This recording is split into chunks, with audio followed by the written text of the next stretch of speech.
透过迄台湾自然景色闻名的摄影师徐兆芳，对1978年开始投入摄影，曾经参加真济摆全省的美展摄影比赛，并得到肯定。6岁上午伫咧展览开幕的即天，特别来到台南的文化中心，来向大家分享创作作品的过程中所经历过的心路历程，希望当用伊的双手佮目睭，透过相机，互台湾人看到台湾的水。翕这专案，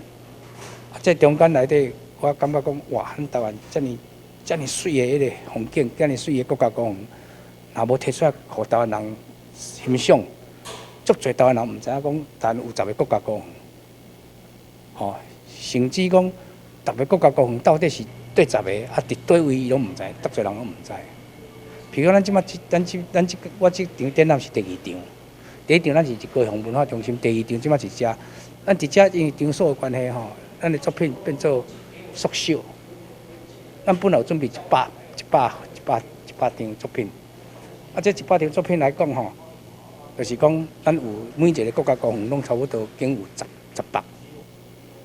啊，所以这场所较细，咱差不多变300-400尔，啊，但是300-400当中，咱也是甲迄个最精华的东西摕出来，互大家欣赏啊，吼。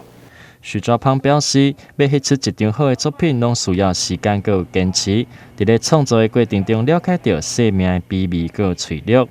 人活伫咧这个世间上，干那短短几十冬，对摄影中会当体会到爱这片土地，就必须爱对谦虚做起，才会当对作品中表现出善良佮有爱。欢迎民众会当对今仔日开始到5月22号来到台南的文化中心第1下廊来欣赏摄影师徐兆芳的台湾国家公园之美。台南新闻刘品言采访报道。